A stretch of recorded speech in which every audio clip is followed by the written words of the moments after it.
Hola, buenas noches, estimados, buenas tardes, estimados contertulios, Alén, lectores, auditores, todos muy buenas tardes, ojalá lo hayan pasado bien el fin de semana, otra edición de este programa de conversación. Lamentablemente parece que no van a poder, o sea, Su tiene unos compromisos familiares y Paulo tal vez pueda alcanzar a llegar, pero lo más probable es que no, así es que vamos a tener una tertulia con Alén. La fanática femenina va a estar muy contenta, así es que vamos a conversar sobre un tema muy relevante, que es respecto de la FED, de los bancos centrales, de la actuación de los bancos centrales. Y así es que eso como introducción, no sé, ¿quieres saludar a la audiencia, Alem? ¿Cómo has estado? Sí, ¿Cómo por está tu madre? supuesto. Buenas tardes. Bien, bien. Afortunadamente ya reponiéndose milagros de la De la biónica, como ciencia, digo. Así de la que biónica. Es sí, complicado. prácticamente de las prótesis y todo, la verdad es que hacen milagros. Mm, Así que no, todo increíble bien, eso. todo bien. Ya sentimos un poco el cansancio previo a por fin relajarse en las vacaciones. Así que bueno, ahí empezando a cambiar un poco el switch. ¿M? Así Qué que, bueno, yo pero, creo que pero, pero obviamente atento a todo lo entretenido que sigue ocurriendo, no tanto en el plano nacional como lo así dijiste, pero es. más bien en el plano internacional. ¿M? Así es, hoy día va a ser un programa más corto la ausencia del roster del roster titular en el fondo, parte importante, la mitad de hecho. Así es que vamos a hablar, probablemente va a ser más dinámico y tal vez con las preguntas de los auditores en algún momento, un poco más dinámico con ellas. Yo estoy viendo el chat de Felices y Forrados Live. Luego ya también tal vez me voy a cambiar al FIF Live para ir viendo ahí los comentarios, aparte de los que salgan en la wincha de abajo, de la parte de abajo. Comencemos con la contingencia. La verdad es que no hay ninguna, prácticamente nacional, nada que no confirme probablemente lo que hemos estado conversando, que la trayectoria es bastante clara. Ujú. De económica estamos hablando, es bastante clara. De hecho, ayer creo que fue la aprobación por unanimidad de la iniciativa del PGU, que es la pensión garantizada universal, Ujú. y con un artículo inconstitucional dentro, y fue unánime, que era el artículo sobre el impuesto a los súper ricos. Y pasó Ujú. unánime, o sea, toda la gente supuestamente derecha lo aprobó eso. Entonces, eso dice bastante claro lo que viene en camino, en fondo, que lo hemos conversado harto ya. No tiene mucho sentido Ujú. conversarlo, recordarlo en el fondo que la trayectoria que traemos desde Bachelet 1 probablemente. Después se ha reforzado cada vez más deuda, que lo vamos a ver con la FED y las teorías económicas, y cada vez más deuda, y ahora que ya alcanzó un volumen significativo, o sea, 100 billones de dólares de deuda, poco más. Ujú. Ahora, para compensar esa reventada de tarjeta de crédito, que está sucediendo y que va a seguir sucediendo probablemente tal vez más acelerado, van a empezar los impuestos asesinos. Entonces, para tratar de compensar eso, es una combinación muy tóxica, como lo vamos a ver después en la sección de los bancos centrales. Eh, no sé, yo tengo la duda con el puesto a los patrimonios súper ricos, nunca ha funcionado esa cuestión, ¿no? La gente se va obviamente del país o saca su capital o lo que sea, ¿no? Pero es el impuesto más fácil de cobrar, porque la verdad es que el número de contribuyentes que eso está, digamos, como al cual está apuntando es mínimo.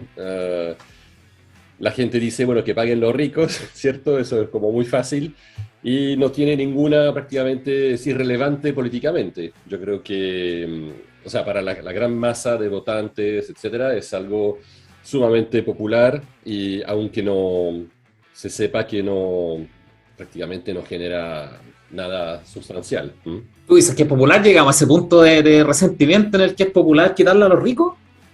Yo creo que sí, yo creo que se Sí. vende. Sí, sí, por eso que si fue votado con unanimidad, significa que realmente no hay ningún diputado, senador, no sé quién votó en realidad en esa instancia, pero que que realmente tenga un problema, ¿cierto?, con sus votantes. A lo más un llamado de un amigo diciendo, oye, por favor, pero O se sea, sabe, ya los ricos están completamente vacunados, por decirlo así, ya saben qué hacer. Y, y justamente con tu post, digamos, sobre el tema, quería mencionar para mí la noticia relevante del día. eh, y es que Rolls-Royce, el fabricante de autos de lujo, sí. aumentó un 49% su venta el año pasado, ¿cierto?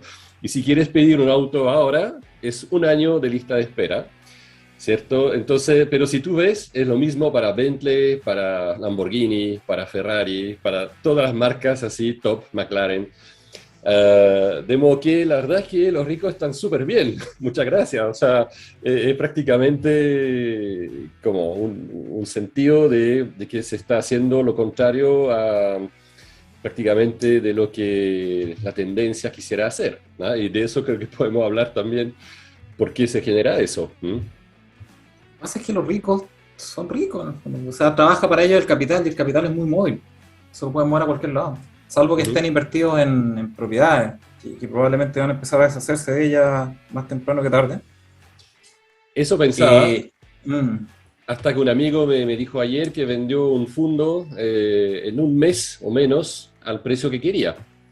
Y no una cosa chica. Entonces, la verdad es que hay gente comprando, ¿cierto? Y ¿Sí? entonces, la verdad es que me llamó mucho la atención, ¿ah? Y que ese mismo amigo me dice del fruto de la venta del fondo, voy a comprar propiedades. Entonces digo, wow, pero no sería lo contrario, digamos, como estar más líquido, etcétera. Dice, no, dentro del portafolio es bueno tener también buenas propiedades, como una especie de, claro, de diversificación, eh, pero sin ningún tipo de miedo, me llamó mucho la atención, me llamó mucho la atención. Entonces, una cosa como fue ayer, la verdad no tuve tiempo de indagar, pero sería interesante saber un poquito por qué está pasando eso. ¿M?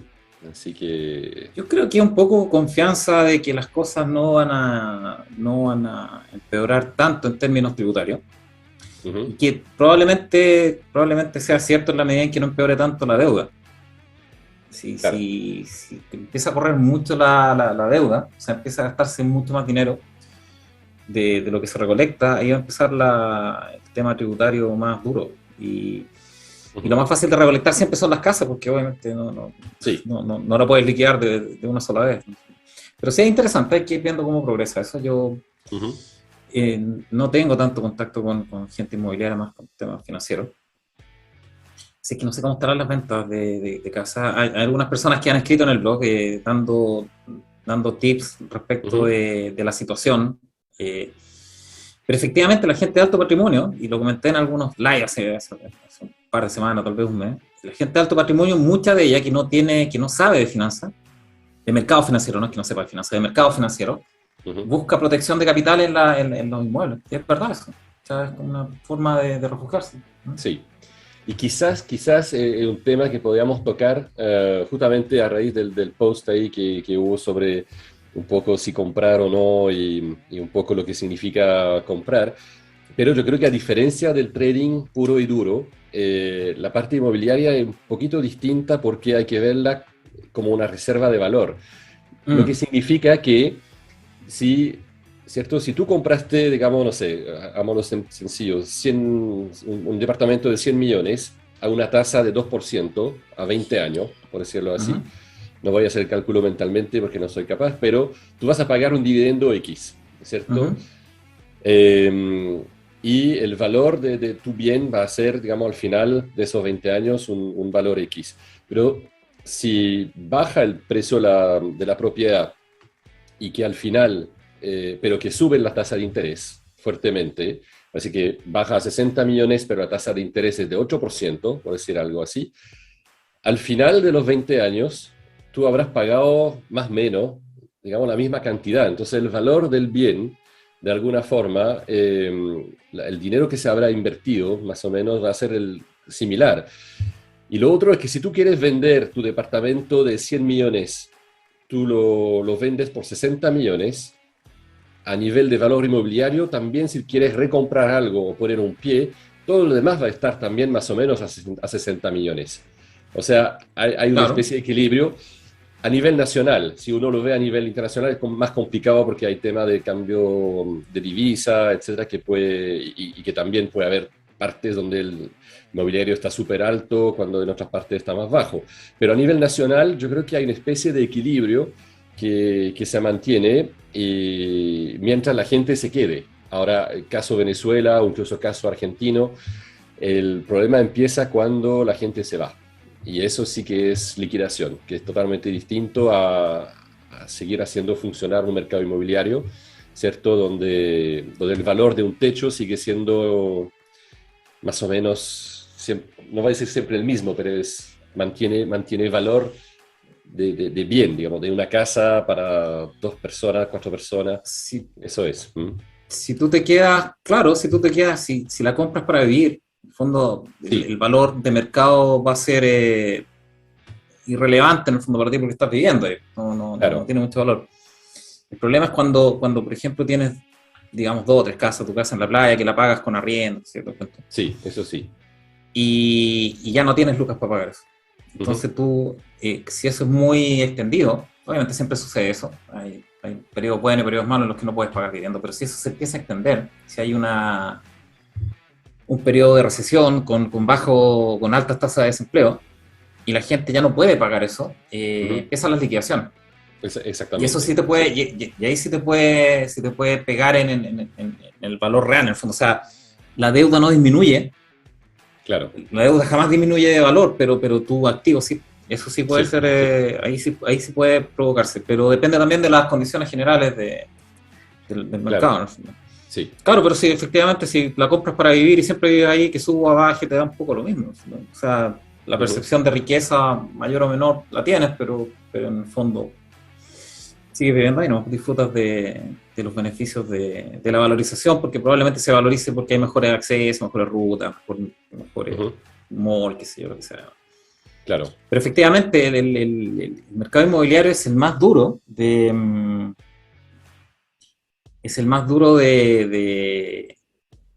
matar en el fondo, pero si se llega a morir, claro, es un evento complejo, ¿sí? Porque está muy claro. apalancado, significa que hay mucho dinero implicado Ujú, y una pérdida de capital sobre ese dinero es complicado, es complejo. sí, y con un enorme daño colateral, ¿ah? Que Sí.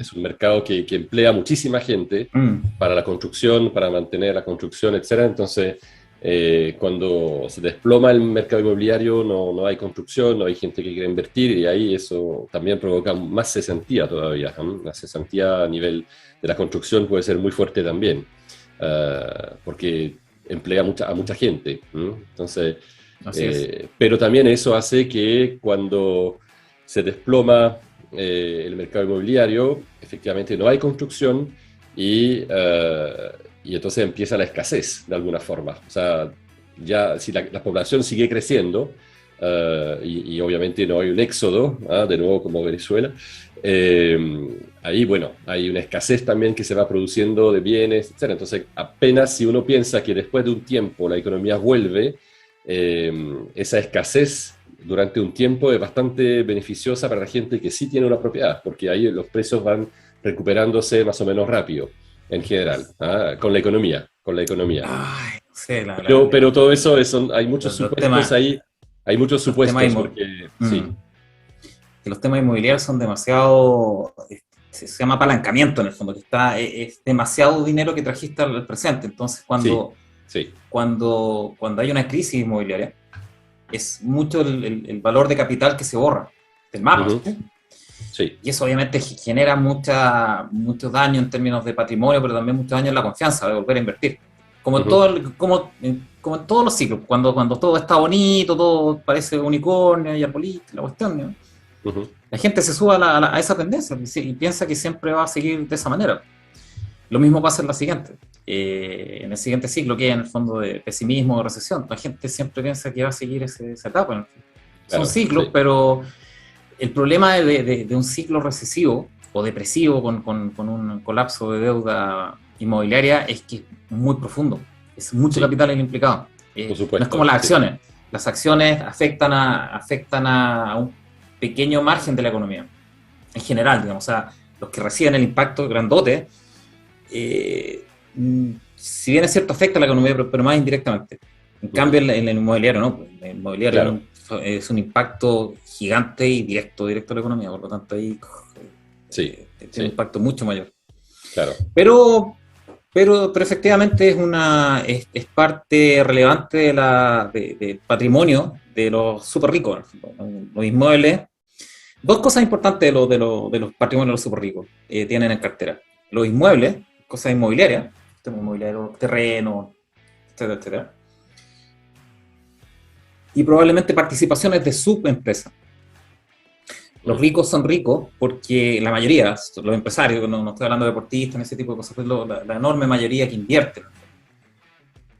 Los ricos son ricos porque la mayoría de ellos partieron pequeños y la empresa que formaron se hizo tan valiosa que su participación, que es mayoritaria, obviamente, se hizo tan valiosa que son ricos, en el fondo. O sea, Jeff Ujú. Bezos, Jack Ma, Elon ¿cómo se llama Musk, el de Tesla? Elon Musk, Elon son Musk. ricos Ujú. por su participación en su empresa. O sí se hicieron Sí. ricos, obviamente ahí diversifican adicionalmente, pero ese es su gran patrimonio. Por lo tanto, las dos grandes cosas que forman el patrimonio, típicamente de los ricos, son inmuebles, bienes inmuebles, y participación de empresas, donde ellos son controladores o participantes potentes. Ujú. Y eso sería interesante de saber para este impuesto a los súper ricos, porque yo no sé si hacen la diferencia o la distinción entre patrimonio y activo. No lo sé ahí, no sé si Claro. tienen claro ese concepto, digamos, porque si tú le pones impuesto al patrimonio, estás cobrando un impuesto dos veces. El patrimonio ya pagó impuestos.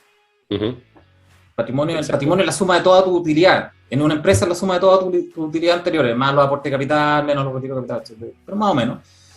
Pero en el fondo es tu resultado acumulado. Lo que ganaste toda tu vida empresarial, en el fondo, la vida de la empresa.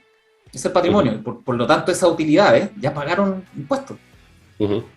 Entonces, si pones impuestos sobre ese patrimonio, es pagar de nuevo Claro. impuestos. Eh, Ahora sí, sobre los activos, eso sería raro porque los activos tienen asociado deuda.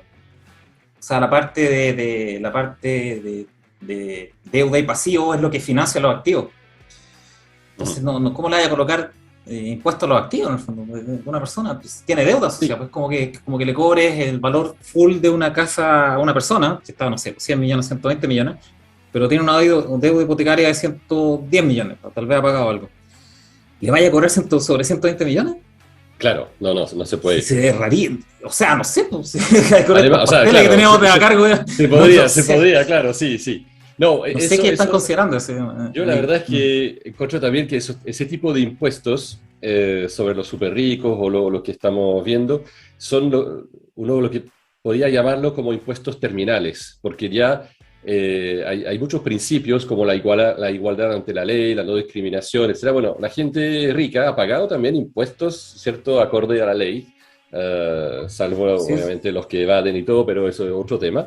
Mm, Pero se está realmente creando entonces una categoría distinta, se discrimina, por eso que mm. ya son impuestos a los cuales recurre el Estado cuando necesita de alguna forma o hacer un efecto populista, o que ya no estima que la ley tributaria pareja para todos ya no es suficiente, ¿no? Entonces cada vez van inventando cosas nuevas, como siempre lo has Pero dicho. Sí.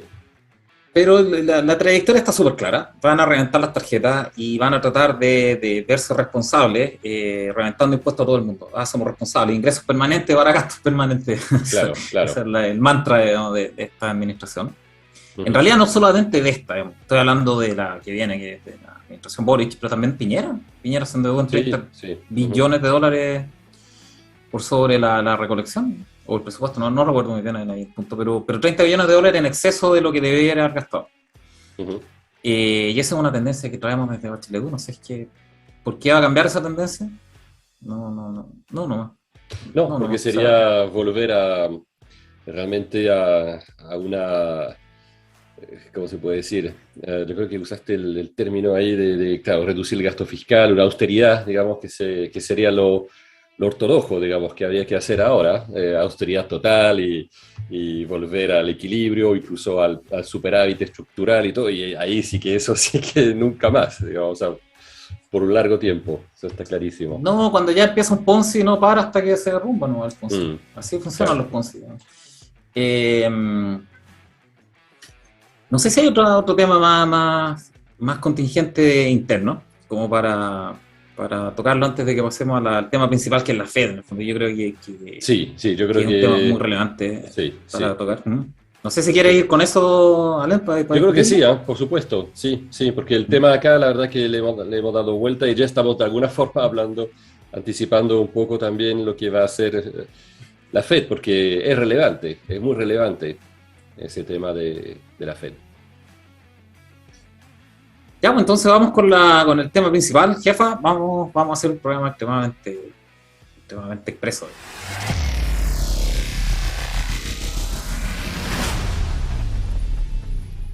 Vamos con el tema de la Fed. Oye, probablemente es el tema más relevante en términos económicos y financieros del mundo en estos momentos. Eh, el tratamiento que tienen los bancos centrales sobre las economías y sobre las finanzas de los distintos países y cómo han enfrentado o cómo pretenden enfrentar los mega desbalances económicos que tenemos hoy día en términos de inflación, de cadenas de abastecimiento, etcétera, etcétera. Y es importante entender qué son los bancos centrales, qué es la Fed y cuáles son las herramientas que tienen, porque finalmente están tirándole, endilgándole cosas que son ridículas, como combatir el cambio climático. Tipo, pues, subir o bajar tasas de interés, no, es lo único que pueden hacer. El resto es indirecto. Entonces,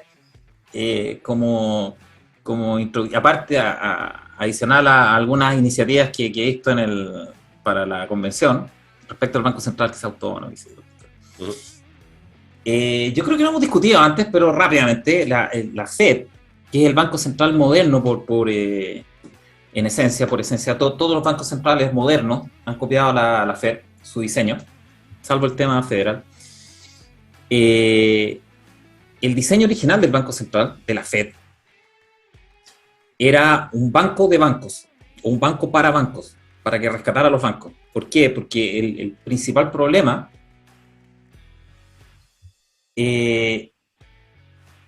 económico y financiero que enfrentan las economías es cuando se produce deflación. Es cuando hay un colapso económico que hace que existan corridas bancarias. Puede ser un colapso financiero que obliga a la gente a sacar dinero para cubrir sus malas apuestas, por ejemplo. Eso es típico, ese fue un Lehman, es un momento Lehman. Entonces, eso pasó en Estados Unidos en 1890 y algo, 93 puede ser. Ahí la gente puede googlear, al final, es un tema académico. Y la siguiente fue en 1907. Con el terremoto de San Francisco hubo un gran desbalance en Estados Unidos de flujo, y eso provocó un pánico financiero en Wall Street. ¿No? Y eso pues, provocó corridas bancarias. Empezó a haber corridas bancarias gigantes. Y ahí JP Morgan encerró a todo Wall Street, encerró su oficina por fuera. Ya dejo, pónganse, colóquense con plata para rescatar a todas las acciones y colocarle lucas a los bancos. Y ese fue el evento que generó, en el fondo, que gatilló el hecho de que se construyera un banco central que tuviera patrimonio o capital propio y que permitiera rescatar a los bancos cuando tuvieran estos problemas de liquidez. Porque un pánico bancario, una corrida bancaria, genera un pánico generalizado. Y eso te desploma todo. Por lo tanto, la Fed fue construida directamente para ser el prestamista de última instancia para los bancos. Y partió como con capital propio, o sea, capital privado de los bancos. Los bancos aportaron capital para tener este fondo y para poder ser rescatados. Cada uno de los bancos, si pasaba esto o no. Adicionalmente, después empezaron las adiciones, se le agregó la posibilidad de generar dinero elástico. ¿Qué es el dinero elástico? Es la posibilidad de imprimir, pero no imprimir contra nada, es imprimir contra un activo. O sea, se le dio la posibilidad, para apoyar la economía también, se le dio la posibilidad a la Fed de poder comprar activos, típicamente bonos corporativos o bancarios, corporativos en general, para que cuando existieran estos periodos de bajísima liquidez, o sea, que los bancos no le prestan a nadie porque no confían en nadie, en el fondo está trancada la cuestión, este Banco Central o la Fed comprara bonos para que se pudieran financiar las distintas empresas, ¿no? Y se pudiera mover de nuevo la economía. Entonces, con estos dos drafts, en el fondo, de la Fed, se le agregó adicionalmente después también el hecho de que pudiera controlar las tasas de interés en distintas ramas, en distintas regiones. ¿Por qué? Porque vieron que el flujo desde San Francisco a Nueva York con el terremoto provocó el pánico de Nueva York a San Francisco. El flujo de salida por los seguros, se fue completo. Y eso provocó el pánico. Entonces, ok, vamos a diferenciar tasas, la posibilidad de que tengan tasas. Ese fue el origen de la Fed. Y ese realmente es la misión original de un banco central, ser el prestamista de última instancia y apoyar con liquidez y con el dinero elástico a la economía privada cuando exista esta restricción de dinero, de capital circulante. Después vinieron las teorías económicas que nos rigen a todos, las teorías económicas financieras con las que se mueven los bancos centrales. La principal, o las principales, son keynesianismo y monetarismo, que no son iguales, pero son parecidas, para un poco entender de qué se trata lo que hacen los bancos centrales, o lo que intentan hacer. ¿Hasta aquí vamos bien? ¿Hay alguna pregunta de los lectores y auditores? Un comentario para leer, no sé, un enojo. ¿Alen? No, súper bien. Yo creo que hay que entender bien los fundamentos de cómo funciona el Banco Central, de todas maneras, sí. Ya. Levap dice que los bancos deberían quebrar nomás. Imagínate que el Banco de Chile quiebre, con todos los depósitos que están adentro, y que se vayan todos los depósitos. Imagina el pánico financiero eso. Uh-huh. No. Fue un tema en el año 82, 1982 en Chile, ¿cierto? Y claro, sí. No, si quiebra un banco del estilo, en realidad cualquiera, pero uno de envergadura, deja la crema. O sea, hay un efecto pánico dominó. Inmediato el sí, pánico. Sí. Y eso es lo que busca evitar la Fed, los bancos centrales, que se expanda ese pánico bancario. Y ese es el motivo original. Ahora vamos con el keynesianismo, que es la política, o que es la teoría monetaria que nos rige, keynesianismo monetarismo, que es la que nos rige. Okay. Keynes no fue un economista, fue un matemático, me parece, ahí también lo pueden googlear, ¿no? Pero en el fondo diseñó una teoría económica y financiera para manejar a nivel fiscal, en el fondo, el gobierno, o para manejar las finanzas del gobierno, en relación a los ciclos de negocio. A Keynes no le gustaba o no quería, o a los gobiernos en general, y esto fue en la época de la depresión del 29. Los gobiernos no querían una depresión, o sea, una baja económica tan considerable. Entonces, desarrollaron estas teorías económicas para suavizar los ciclos económicos. O sea, que los descensos no fueran tan marcados y que los ascensos tampoco fueran tan violentos, que provocaran burbujas, tratar de controlar el ciclo de negocio. ¿Cuál es la teoría sobre eso? Y aquí entran un poco los bancos centrales. Ojalá estuviera Pablo. Pablo sería más pro de explicarle. El capo de tutti capi. Sí, yo soy un poco más de terreno de práctico, así que le pido disculpas de antemano por hacerlo más. Súper bueno, pero Pablo es el profesor. Ahí, así es. Sí. Él le pone la sofisticación a la cuestión. Yo lo voy a hacer más de piso en el fondo. Académico, como lo entiendo. Total. Sí. Lo voy a hacer más de piso, ojalá se entienda. A ver, el keynesianismo, o Keynes, ¿qué propuso Keynes cuando hay recesiones? Esto es muy importante. Keynes propuso que había que incentivar la demanda. Significa a la gente, había que pasarle plata a la gente. ¿De qué modo? ¿De qué manera? Que el gobierno se endeudara, que tomara deuda para eso volcarlo hacia la gente.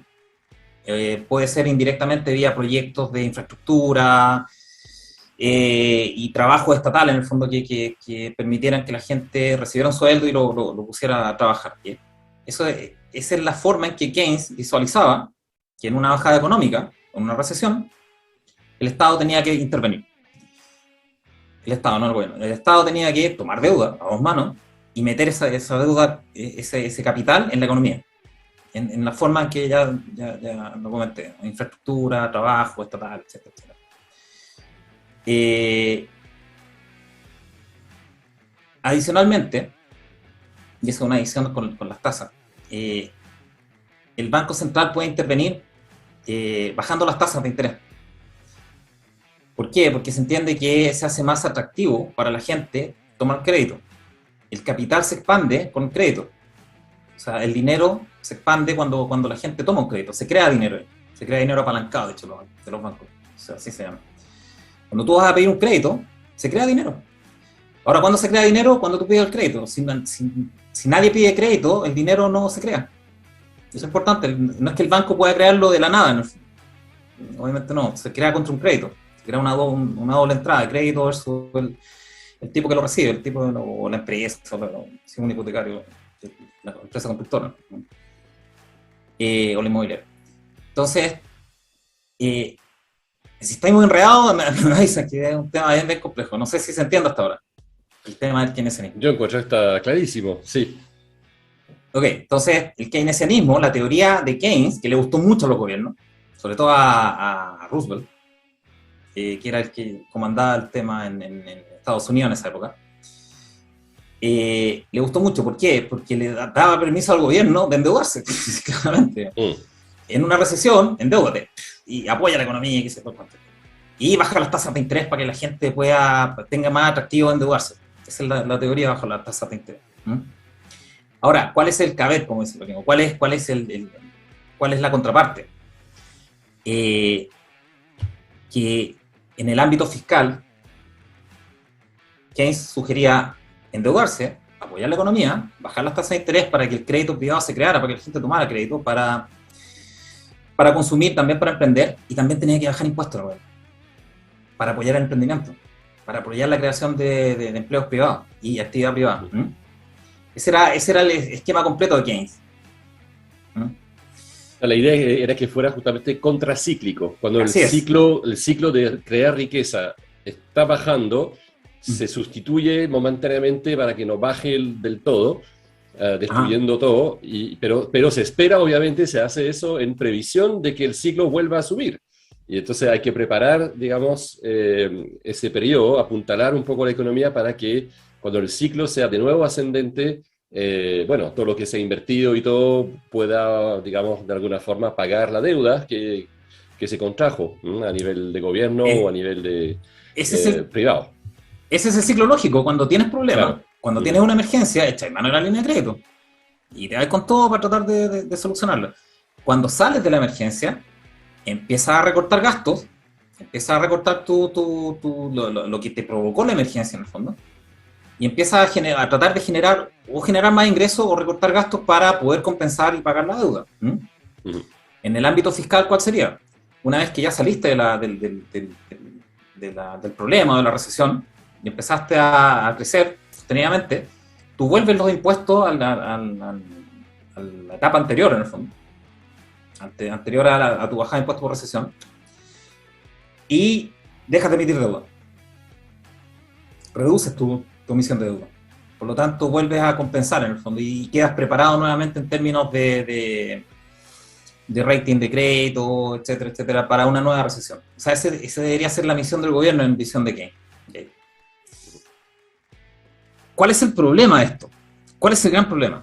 Que los gobiernos como que pescaron una media. La parte buena, la parte bonita. Para el gobierno. O sea, sí, a ver, claro. ¿Cuál es el mensaje para el gobierno? O lo que escucharon. Nos podemos endeudar después, la raja, nos endeudamos, está. Podemos aumentar impuestos, ok, le aumentamos impuestos. Podemos bajar la tasa de interés, para que nos baje el interés de la... perfecto, pum. ¿Y cuándo retornamos? Nunca, ¿para qué vamos a retornar? está maravilloso, ¿no? Sigamos endeudándonos y con tasas de interés bajas y reventando impuestos a todos para recolectar plata en el fondo, para poder sostener más tiempo el, el buque, en el fondo, el buque que se mantenga y que los mantenga ellos como clase política, en el fondo, esta clase política tan responsable, ¿no? Entonces, ese es básicamente el keynesianismo. El keynesianismo original era contracíclico, tomar todas las medidas para proveer un soporte a una caída económica, con deuda de gobierno, con bajas de tasas de interés y con bajas de impuestos. De manera que cuando saliéramos de eso, volviéramos a la situación normal, sin deuda, con mayores impuestos o los impuestos a niveles anteriores para retomar la prudencia fiscal y el superávit y volver a estar preparados de nuevo para un evento de similares características. Porque siempre ocurren, son cíclicos.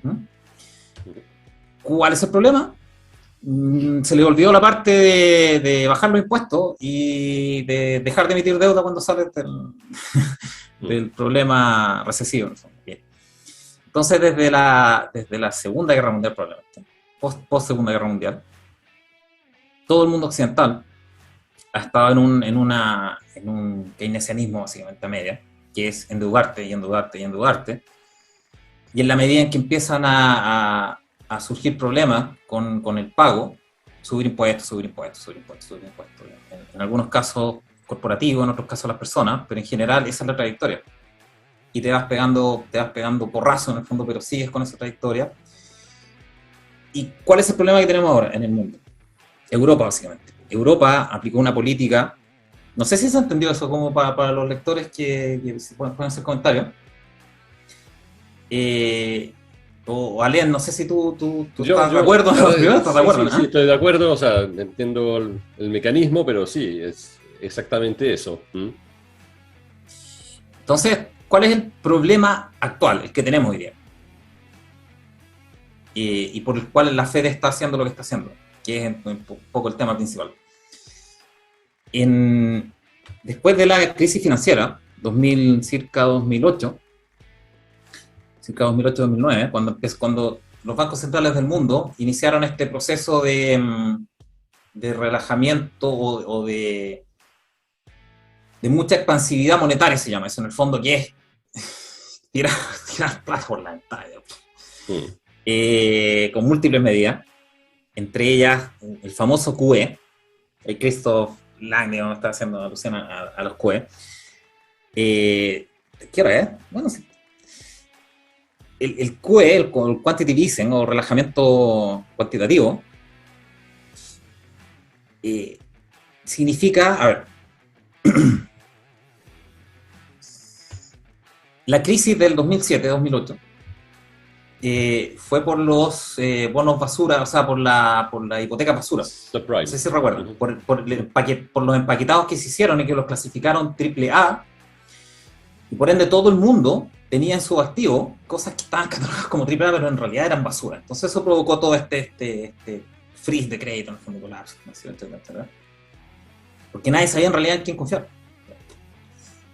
Entonces, uno de los programas de la Fed, que los copiaron en todos los bancos centrales que tenían este problema, pero la Fed básicamente, porque estaba más centrado en Estados Unidos, uno de ellos fue el TARP, que es, no me acuerdo el acrónimo de eso, pero en el fondo era sacar la basura a los bancos, a valor cara. Entonces, todo lo que estaba con todos los activos empaquetados, que era pura basura al final del día, o irreconocible, no sabías que era bueno y que era malo en calidad, la Fed lo compró a valor cara. O sea, dice que vale 100 en tu balance, que te lo compro en 100. Y les pasó plata. Eso fue un programa de teóricamente, 700 billones, no recuerdo. Y con eso ya le sacó a los bancos la cartera mala. Se lo dejó la Fed. ¿Qué es lo otro que hizo la Fed? Hizo el quantitative easing. Quantitative easing. O relajamiento cuantitativo. ¿En qué consistió eso? ¿O por qué hizo eso la Fed? Y hay un poco las políticas de los bancos centrales.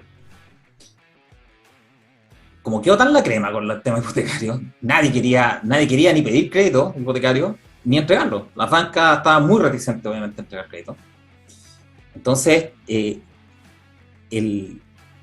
Estado, Estados Unidos, el Estado federal, competía con esos créditos con los bonos a 30 años.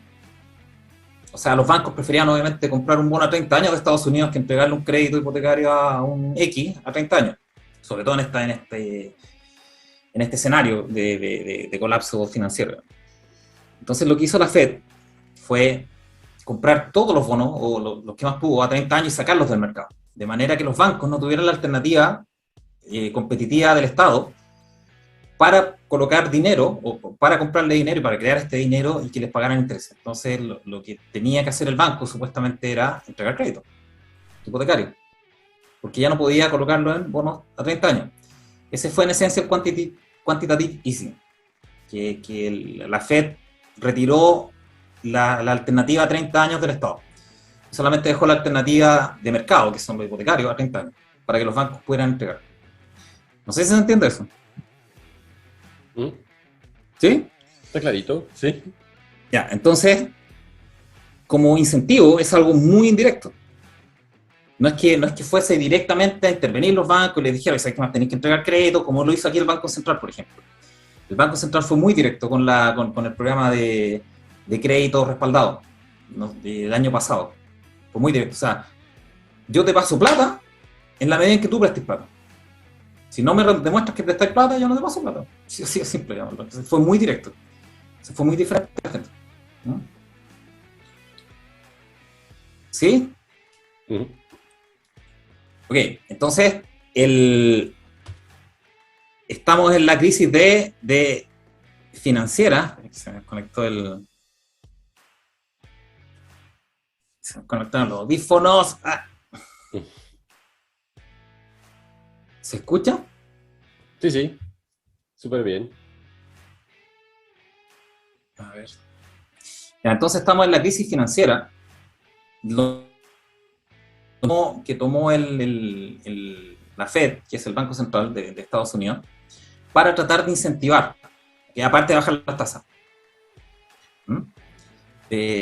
Aparte de todo lo que comenté anteriormente, que es monetario, son manejos monetarios. Y aparte de eso, bajó las tasas, para incentivar obviamente también el crédito, que se reactivara la economía. Eso fue la Fed de Estados Unidos. ¿Cuál es el otro bloque grandote? China es como medio nebuloso. El otro bloque grande es Europa. Y Europa tuvo un problema, aparte del 2007, que fue un problema mundial, obviamente asociado a la finanza, tuvo el problema de la deuda. De Grecia particularmente, pero que expandió todo el bloque. Que estuvo a punto de provocar un colapso de la deuda europea. Ahí es cuando Draghi dijo whatever it takes. Famosísimo. Sí, sí, sí. ¿Y qué es el whatever it takes? Irse a negativo en las tasas de interés. O sea, no solamente bajarlas para incentivar la demanda, llevarlas a negativas. O sea, que te pagan por pedir prestado. Ahora, ¿cuál es el problema de eso? Que liquidáis a los ahorrantes, a los inversionistas. No le das una alternativa a los inversionistas de un ahorro seguro, por decirlo de alguna manera. ¿No? ¿Cuál es el otro problema? Incentivaste el aumento de deuda en Europa. O sea, obviamente si te cuesta cero endeudarte para los estados cercanos a ellos, en algunos casos negativos, tomaron deuda a dos manos. Se endeudaron muchísimo más de lo que estaban en la crisis financiera. Y llegaron a niveles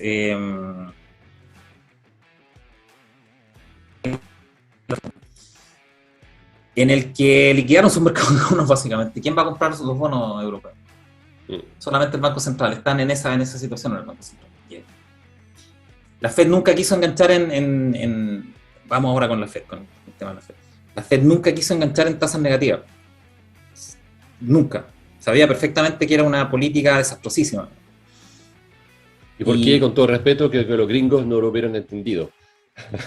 Es muy difícil. ¿Cómo? Yo creo que con todo respeto los gringos tampoco lo hubieran entendido. Que como de tener una tasa de interés negativa, hay que hacer una pequeña gimnasia mental, digamos, es algo que es totalmente contraintuitivo, ¿cierto? Entonces, yo creo que más allá de las grandes teorías y todo, estuvieron cerca del interés prácticamente cero, pero 0,25. claro, pero no quisieron llegar a negativo porque yo creo que rompía algo también del entendimiento de lo que es el dinero, ¿ah?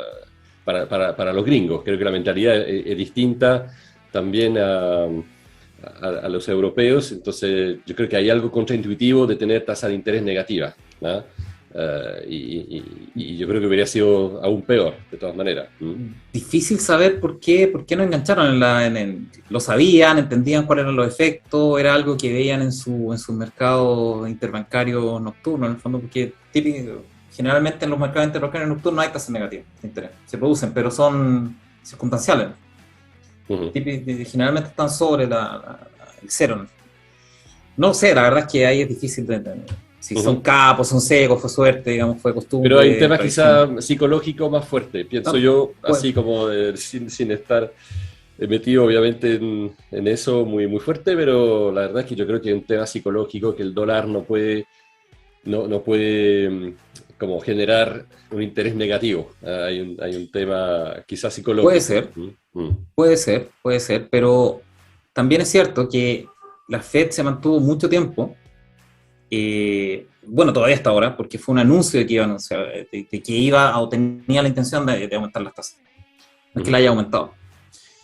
La Fed se mantuvo mucho tiempo en 0,25, muy, muy cerca del cero. Supongo yo es algo muy parecido al 29, al 27 de hecho, no al 29, a 1927. Para un poco deflactar capitales de Europa. En el fondo, si tú tienes tasas de interés cerca de cero y en Europa están cerca de cero y negativas, no parece tan atractivo a Estados Unidos. Entonces como que no atrae capital, o ellos suponen ese flujo. Y se mantuvo mucho tiempo ahí, se mantuvo mucho tiempo en cerca del cero. Pues, insisto, probablemente para evitar un flujo de capital hacia Estados Unidos. Porque finalmente todos los bancos centrales se comunican y es un tema mundial. Claro. Lo crítico ahora es que la Fed anunció que lo iba a aumentar, que ya estaba bueno de la inflación y de estas políticas súper expansivas, porque en realidad no tenía ningún sentido. La tasa de desempleo en Estados Unidos llegó a su casi empleabilidad completa, a su full empleabilidad. Y la inflación está muy disparada. Entonces la Fed dijo, ¿saben qué más? A full empleo y con este nivel de inflación tenemos que hacer algo, que es subir las tasas, ¿no? Que es la herramienta que comentábamos antes. Una de las herramientas que tiene la Fed. Obviamente con este nivel de actividad económica, de inflación, de empleo, no están en recesión. Igual que nosotros el año pasado, no estábamos en recesión. Entonces, obviamente, lo que está diciendo la Fed, ¿saben qué más? Vamos a quitar los incentivos monetarios. Fuera. Porque no se requieren, no se necesitan. Que es algo en lo que está muy, muy en desacuerdo mucha gente. Pero la Fed dice, ¿saben qué más? Mi mandato es la inflación, primero. Y el empleo segundo. En el empleo estamos perfectos, así que vamos por la inflación. Entonces, va por la inflación. ¿Cuál es el gran problema de eso? Es que al aumentar las tasas de interés de Estados Unidos, sea por la Fed, sea por mercado, los bonos europeos en cero negativo, no sé, muy atractivos que digamos. Nada, o sea, están en euro contra el dólar, que el dólar en términos generales está como en rango, pero se está apreciando, más o menos. Pero tiene el potencial, o sea, ok, voy a comprar bonos que me pagan un interés de 2%, 3% en el plazo, o pueden llegar, y se van a apreciar por ende. Y aparte me lo van a pagar en una moneda que se está apreciando. ¿Qué mejor ecuación? Por lo tanto, se corre el riesgo con esta tasa de tasa, que los bonos europeos estén obligados a subirlo. ¿Por qué? Porque si no suben las tasas, la gente que tiene en sus carteras bonos, que no sea el Banco Central, porque el Banco Central Europeo que está comprando ahora a dos manos, pero hay gente, fondos de inversiones, fondos de pensiones que tienen en su cartera estos bonos, bancos ni hablar. Y por ende, si ven que, oye, hijo, no me renta nada esta cuestión, los liquidan para ir a comprar bonos estadounidenses, que son bonos del centro económico, en el fondo con dólares. Y eso te puede generar una crisis muy gigante en la deuda europea. Ese es el gran tema o el gran o la gran gran problema que provocaron las declaraciones o las intenciones que mostró la Fed de quitar el incentivo, porque aparte de quitar o de subir las tasas, lo que dijo es que tienen un balance gigante, creo que son 9 trillones en activos, o sea, compró 9 trillones de dólares de bonos, no sé si ETF, digamos, pero mucha clase de activos privados, públicos, etcétera, y los tiene en su cartera. O sea, le inyectó, para todos los efectos prácticos, le inyectó 9 trillones de dólares al sistema. 7, no me acuerdo, pero muchos trillones. Entonces lo que va a hacer ahora es, ok, ya no, la economía está perfecta, está bullante, full empleo, inflación desatada, así que vamos a retirar dinero del sistema. Por lo tanto, él va a empezar a vender lo que tiene en cartera para retirar dinero de circulación. Por eso se llama dinero elástico, ahí lo retiras. Y a eso le tienen mucho miedo, digamos, porque obviamente si empieza a colocar instrumentos en el mercado, eso es una fuerza vendedora gigante. Y si aparte aumenta las tasas, es un costo de capital adicional mayor. Y que compite, los bonos en ese caso del Tesoro, o lo que está asociado a esos bonos, a esas alzas de tasas, compite con las acciones, en términos de dividendo al menos. Entonces le crea competencia a las acciones eso. Y aparte crea una fuerza vendedora sobre muchos activos. Eso es lo que provocó el turururu de la semana pasada y un poco esta. También estaba ahí como medio debilucho los mercados financieros. Ni hablar los bonos americanos se fueron el de 10 años. Pero eso básicamente, o sea, lo que hizo la Fed es decir, ¿saben qué más? Vamos a hacer lo que dijo Keynes que había que hacer. Claro. En la parte de cuando ya no hay recesión. Vamos a quitar los incentivos monetarios, vamos a aumentar las tasas. ¿Cuál es el problema? Y este es uno de los grandes temas. Que el Banco Central o los bancos centrales no controlan la política fiscal, la política de gobierno. ¿Por qué no funciona el tema de las tasas? Y nunca va a funcionar. Tal vez en la época de Keynes sí funcionaba, pero ahora no. ¿Por qué? Porque el principal deudor de la economía es el Estado. Y al Estado le vale madre si el Banco Central sube, baja las tasas, le da lo mismo, se va a seguir endeudando igual. Y de hecho, si sube las tasas, lo que va a pasar es que se va a endeudar más. ¿Por qué? Porque obviamente va a tomar deuda más cara, que en algún momento en el futuro va a tener que rolear, o sea, va a tener que tomar más deuda para poder pagar esos intereses más al principal. Por lo tanto, las teorías económicas, que tal vez como teorías funcionaban bien hace 100 años, porque las deudas estatales o la economía privada sobrepasaba por mucho la estatal, en términos de poder económico y también de capacidad de deuda o de la cantidad de deuda que existía. Ahora no es así. Ahora el Estado es el principal participante en la mayoría de las economías desarrolladas, particularmente en Europa. El Estado es el principal participante económico y el principal deudor. Por lo tanto, que suba, o baje las tasas del Banco Central no va a hacer que el Estado se endeude menos. Ese es el gran problema que tenemos ahora. Es como subir el precio del alcohol, no hace que la gente consuma menos tampoco. Tal cual, exactamente. Sí. Cuando empezaste un Ponzi, empezaste con un vicio, no claro. Lo vas a cortar subiendo el precio. ¿Sí? Y ese es exactamente el problema que tenemos como economía mundial.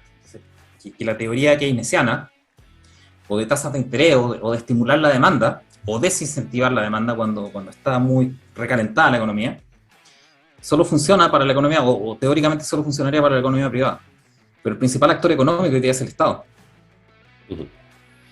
Ahora, el Estado no le hace ni cosquilla a las tasas de interés.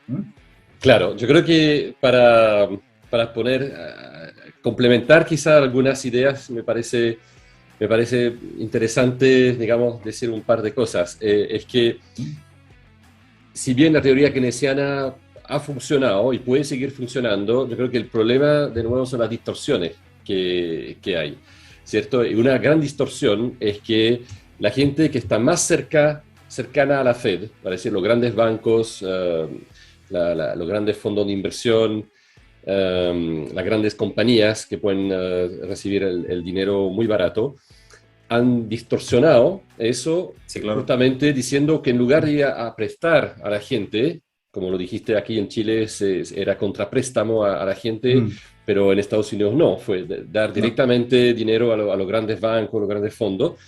Ellos así fueron es. justamente a ir a colocar entonces el dinero en las acciones, a empezar a comprar acciones, a ir a la rentabilidad variable para tener mejores rentabilidad sobre esos fondos. De alguna forma recibían dinero gratis, entonces en lugar de ir a prestarlo a gente que todavía no se sabía si iba a poder reembolsar o no, ellos dijeron, bueno, en la bolsa ahí puede ir y no va a rentar más. Entonces ese es el primer tema. Segundo tema, que las empresas que tenían acciones con ese dinero barato empezaron también a recomprar sus acciones, que Así hizo es. también artificialmente subir Buybacks. exactamente los buybacks que también hicieron subir artificialmente el precio de las acciones y básicamente un Apple es un excelente ejemplo de una recompra de acciones increíble. Mm, ¿Ah? Entonces, ahí se está produciendo una distorsión porque se le está dando mucho peso a la bolsa con toda esa inyección de dinero. Entonces se ha creado, uno ha hablado de burbuja, bueno, otros dicen que no es realmente una burbuja, pero claramente gran parte del dinero de la plata dulce, como se dice, ha ido a inflar la bolsa en particular. Ese creo que es un tema importante. Y el otro tema que también donde está la distorsión es que el mundo en general, los gobiernos,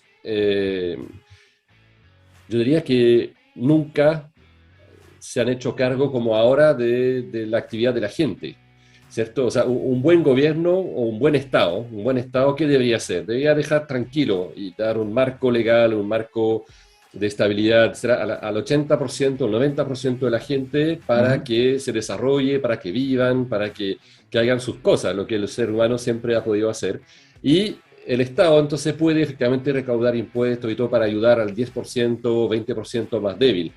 Ahora el problema, y lo vemos ahí muy bien en Chile, es que prácticamente el Estado se está encargando de que con la plata del 20% sostener, digamos, al 80%, ¿cierto? Y eso se ve también en Europa. O sea, yo diría que Mm, cuando uno ve un Estado como el Estado francés, que representa más de la mitad del PIB, o sea, más de la mitad de la riqueza de Francia pasa a través del Estado, y eso ya es una mm, distorsión tremenda. ¿Ah? claro. Entonces, cuando tú dices efectivamente que el Estado viene como a ser un actor muy importante y que se puede endeudar y que se va a endeudar y seguir endeudándose, bueno, ahí nos estamos alejando completamente de la teoría keynesiana porque Keynes era simplemente apuntalar la economía durante un ciclo bajo, ¿cierto? Pero que después obviamente era economía privada que tenía que ponerse en marcha y hacer las cosas. Entonces yo creo que lo que hace la Fed de alguna forma, efectivamente, volver un poco a una política más keynesiana, de dejar las cosas funcionar solas.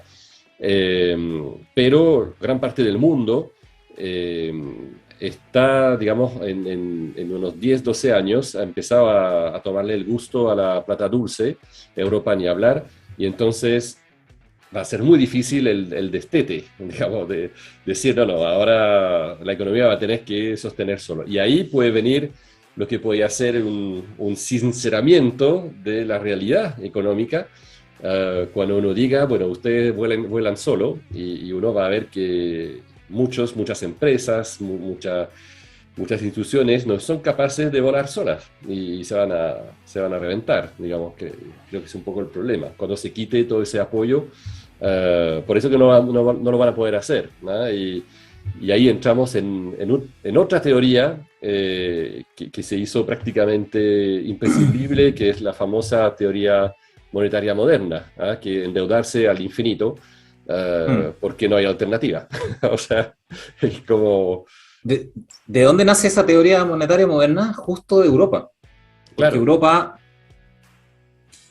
y- nace porque el modelo keynesiano, en el fondo, o el modelo de inflación, o de incentivar la demanda que te genera inflación, ¿m? No está funcionando ni en Japón primero ni en Europa después. ¿Por qué? Porque con tasas negativas, ni siquiera cero, negativas, en el fondo, eh, inyectándole una cantidad enorme de dinero en términos de comprar deuda del Banco Central, inyectarla de vuelta, que el Banco Central Europeo está comprando dos manos deuda, y eso es dinero obviamente que se inyecta a los gobiernos y desde ahí se desparrama supuestamente. Le ha metido como 6 trillones, si mal no recuerdo, como 6 trillones de dólares, tal vez más, desde el 2014 el Banco Central Europeo, con tasas negativas, y están a patas con la deflación, en el fondo hasta el año pasado estaban a patas con la deflación en Europa. Por lo tanto, la gente, los de la teoría monetaria moderna, en el fondo, que son los de los arbolitos unicornianos, en el fondo, que creen que los árboles mágicos no existen, dicen, oye, pero viejo, mira, los tipos tienen las tasas de interés bajas, le han metido una cantidad enorme de trillones de dólares, haciendo lo más bananero posible, que es comprarse a ellos mismos los bonos de gobierno, y están a patas con la deflación, no hay inflación. Encontramos el santo grial de las teorías monetarias modernas. Y desde ahí nace, en el fondo, de Europa, de la experiencia de Europa. ¿Cuál es el problema de eso? Que es Europa. Uno. Y segundo, que eso tiene límites. ¿Cuáles son los límites de eso? Lo marcó la Fed ahora. El límite es que la gente que tiene los bonos comienza a entender que lo que están haciendo en Europa no es sostenible. Por lo tanto, oye, es que en realidad no está bien esto, así que los bonos, viejo, tomen los bonos europeos, muy lindos, muy bonitos, muy socialdemócrata, lo que quieran, yo me voy a Estados Unidos a comprarle sus bonos a 3% al año, en dólares. Y hay que reclamar. Ese es el límite. Y por lo tanto, la teoría monetaria moderna nace del hecho de que en una distorsión momentánea y particular de monetaria, no están los efectos de estas enormes distorsiones económicas. Todavía no se ven, pero eso es momentáneo. Y están tomando una teoría que no funcionó, que de hecho ahí te das cuenta que la teoría keynesiana no funciona, porque hay otros factores, considerando que en el fondo es la confianza. Si a ti te ofrecen una tasa de interés al 1% para pedir un crédito, pero la economía crece al 0%, tú percibes que no hay nada donde poner tus lucas y que te vaya a rentar, no tomas el crédito, ¿no? Porque no tiene sentido. No, da lo mismo. Y si, al revés, si tú percibes que la economía o que la bolsa o que lo que sea, en el fondo te puede crecer 50%, y la tasa de interés para tomar un capital es de 15%, tú lo vas a tomar, obviamente te voy a duplicar tu dinero. Depende de la confianza, en el fondo, depende de la percepción de económica. Bueno, de la confianza de que haya de nuevo un ciclo ascendente. Ese es el tema. O sea, todo eso está perfecto cuando realmente es un ciclo que uno puede prever. Y yo creo que antes, en realidad, se veía con bastante frecuencia, que incluso acá en Chile, donde hemos vivido varias crisis, y es curioso como cuando empezaba una crisis, mucha gente en el ámbito inmobiliario, que conozco un poco, digamos, de edificios, etc., compraba terrenos y empezaba a hacer proyectos, porque ese proyecto, que yo empezaba el año 1, lo iba a poder vender el año 3 o 4, ¿cierto? El tiempo de hacer el proyecto, tiempo de construir, tiempo de habilitar y vender. Entonces, si empezaba una crisis, pero que yo sabía que el final del túnel era en 3 o 4 años más, hay gente que se anticipaba, invertía efectivamente en el ciclo bajo para estar listo a la salida del ciclo bajo y estar con un producto a la venta. Y eso es lo que precisamente nos está viendo ahora, que hay como no hay un horizonte político, hablo de Chile obviamente, no se está viendo el mismo empuje en la confianza en un ciclo ascendente a futuro.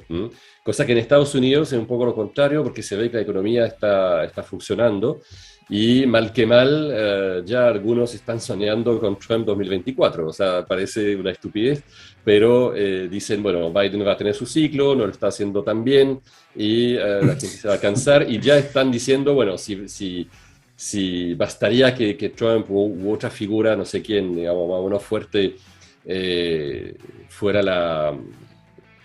diera la perspectiva de un ciclo más fuerte ascendente, y bueno, y ahí todo de nuevo parte muy fuerte. Yo creo que ese es un tema de expectativa, de alguna forma. Así es. y pueden ser expectativas buenas que te alientan el ciclo económico solo por la expectativa o la confianza, llamémoslo de esa manera, o pueden ser expectativas muy malas que te acentúan en el fondo la caída, que la gente empieza a se llama eso, que ahorrar y salvar y poner a los costados del dinero. Claro. Y ese es un poco el factor que yo creo que le falta a estas teorías, el factor humano, llamémoslo de esa manera. No es, claro. No es como el artículo de Le Monde Inversiones, que lo comparaba a una dieta en el fondo. Claro. Rodrigo Valdés, que es dinero entra, dinero sale y sería en el fondo, pero hay factores humanos ahí, tal como en una dieta, que no tienen que ver solamente con calorías entrantes y salientes. Digamos, claro. El sistema humano, el cuerpo humano no es un sistema termodinámico cerrado, por lo tanto hay otros factores que influyen, lo mismo en la economía, hay otros factores que es principalmente la confianza. Tú le puedes inyectar todo el dinero que quieras a un sistema termodinámico económico, y si no hay confianza, no se mueve, los gases no hacen su circulación, no hay calor. Claro. Sería es como hacer dieta con metabolismo bajo. Tú puedes, si tu metabolismo es bajo, vas a hacer dieta y tu metabolismo lo único que va a hacer es bajar más, digamos. Así es, exactamente. Estar, digamos... Mira, te manejáis. Así es, sí, claro. Exactamente eso. No hay dieta sin ejercicio, eso está clarísimo. Tu cuerpo tiene la confianza de que vas a recibir calorías en el futuro, por lo tanto las gasta a discreción. En cambio, si no tiene la confianza de que va a recibir calorías, las guarda. Exactamente lo mismo en un sistema económico. Exactamente.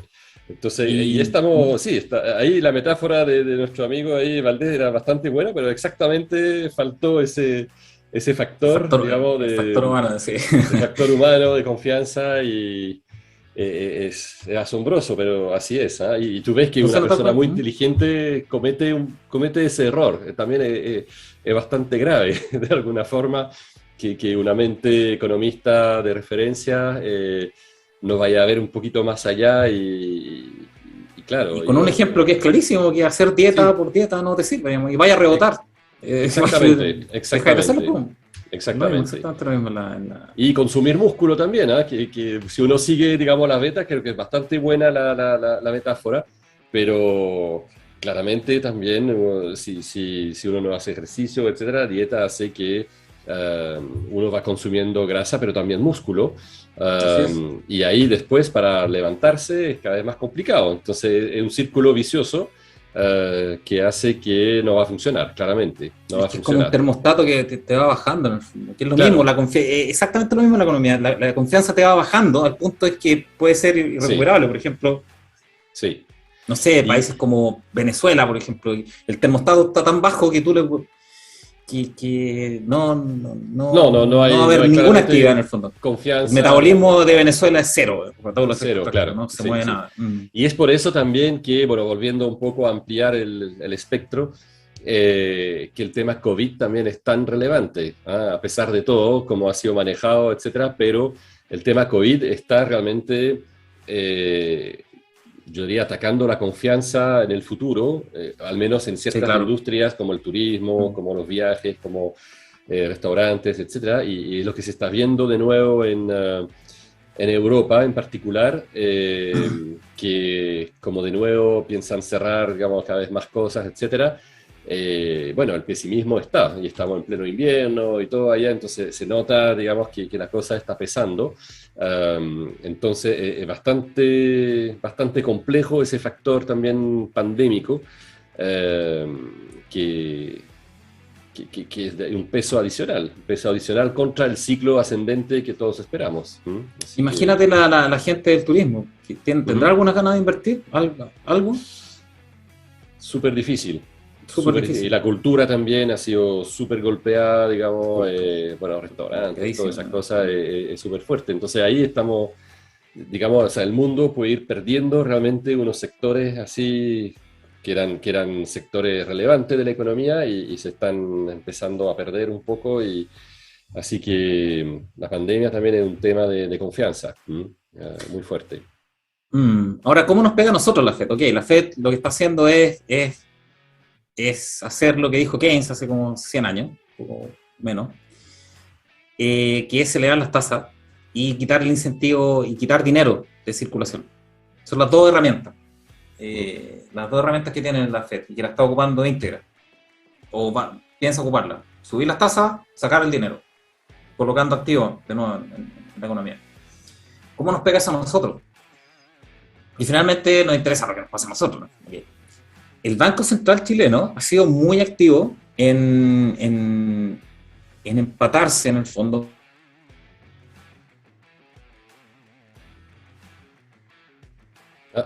Se congeló. Entonces, no sé si lo vamos a tener de vuelta rápido. Pero ahí no sé. Ah, sí, ahora sí. Perdimos como 20 segundos. Así que tú estabas hablando del papel de la Fed, lo que quería hacer el Banco Central chileno. Lo que pasa es que la Fed está aumentando las tasas y retirando de circulación dinero, vía colocando los activos de nuevo en la economía.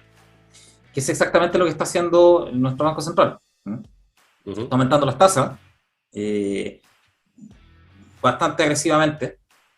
Y no sé si todavía, pero probablemente va a empezar a deshacerse de la enorme cantidad de activos que tiene. El balance del Banco Central es gigantesco hoy día. Compró mucho durante el año pasado activos, bancarios sobre todo, financieros bancarios. Entonces ahora lo que va a empezar a hacer es que ya, corran solo, tomen. Y eso lo puede hacer un banco independiente. Un banco central independiente, por lo tanto es un bastante lujo el que tenemos en términos de banco central, porque la deuda, a pesar de ser 100 billones, todavía no depende o no está atada realmente a las políticas monetarias del Banco Central, aún como si lo está, por ejemplo, en Europa, porque en Europa el Banco Central Europeo compra la deuda. Y un poco la Fed también, porque finalmente hay algo que se llama los primary dealers en Estados Unidos, son los bancos que tienen licencia bancaria, que pueden comprar la deuda vía la Fed. Se llaman primary dealers. Entonces, ellos tienen el permiso de comprar deuda de gobierno. Por lo tanto, se financian con la Fed y compran la deuda de gobierno. Por lo tanto, las tasas de la Fed es muy relevante para los bonos de gobierno, para las tasas de interés. Aquí no tenemos ese mecanismo. Por lo tanto, es bastante independiente el Banco Central chileno de la deuda soberana, aún. No está en esos mecanismos, por lo tanto puede hacer eso.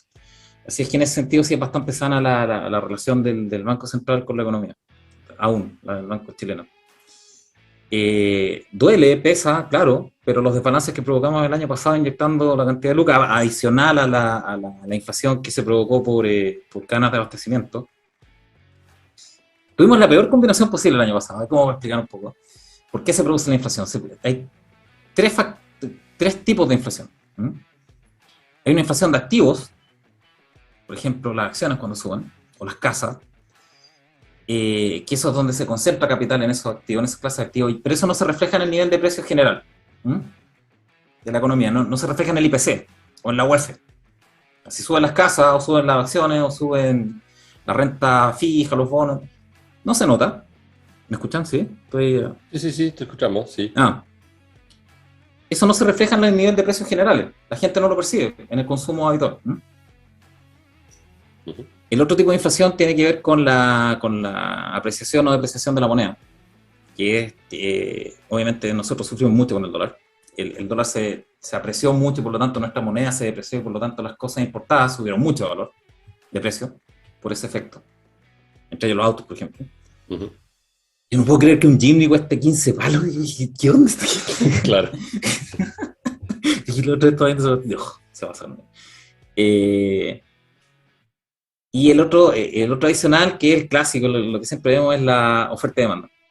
O sea, que nosotros tuvimos mucha disrupción de la oferta por las cadenas de abastecimiento logístico. Por lo tanto, tuvimos la combinación probablemente de los tres. Concentración de capital en ciertas cosas que se concentraron en las acciones, por ejemplo, sobre todo las americanas. Disrupción de la oferta, por lo tanto aumentó de valor el precio por falta de oferta en relación a la relación oferta-demanda, y la depreciación de nuestra moneda que hizo que los bienes importados aumentaran de precio. Tuvimos todas esas combinaciones posibles, ¿no? Y por ende ahora el Banco Central quiere eliminar esas distorsiones, o quiere dejar que la economía corra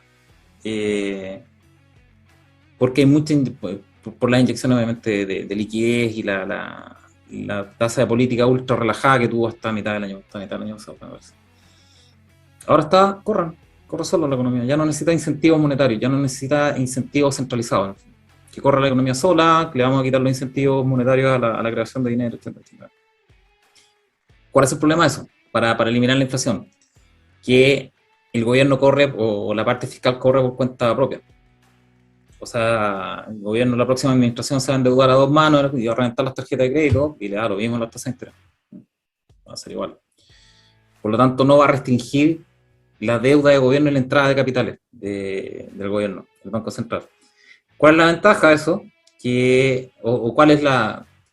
No es ventaja, ¿cuál es la situación particular? Que todavía no tenemos tanta deuda. Y tampoco sabemos si se va a endeudar tanto el gobierno. Yo creo que sí, ese es mi feeling, que se va a endeudar al mismo nivel que este año, o que el año pasado. Pero es un feeling, tal vez no, ojalá que no. Pero van por carriles paralelos. O sea, la política del Banco Central chileno no va a impedir que si el gobierno se quiere endeudar, se endeude a dos manos. De hecho, está aprobado en el presupuesto 20.000 millones en exceso de deuda. Al menos 20.000 millones van a tomar deuda, al menos. Por lo tanto, es bastante clara la trayectoria y también es bastante claro que el Banco Central en realidad no puede hacer mucho para evitar que la parte fiscal de la ecuación, que es el Estado, le inyecte plata como mico al sistema, ¿no? Uh-huh. ¿Cuál es el problema de eso? Que para contrapesar eso el Estado va a colocar impuestos asesinos y eso va a bajar la actividad económica. Entonces se contrapesa, ahí se nivela en el fondo y llegamos a un punto de esta inflación, se llama eso. Alta inflación y baja actividad económica. Y eso es súper mortal para la economía, para la confianza, etcétera. Pero bueno, hay que lidiar con eso en el próximo año, o sea, este año. Y también hay que ver los efectos de esa deuda, que no la va a parar el Banco Central con este aumento de tasa, en el rating soberano, que no, eso también puede ser otro problema, lo vamos a discutir cuando se produzca, o cerca de ella. Van a avisar las agencias calificadoras claramente, empiezan a ver señales. Así es que eso, yo no sé si hay algo más que discutir, no sé si los lectores o editores tienen alguna pregunta, tú, Alen, si hay alguna, o comentario, o discusión, o pelea. No, la verdad es que es muy relevante porque hay un tema también un poco de la tasa de interés con respecto al valor también relativo de las monedas.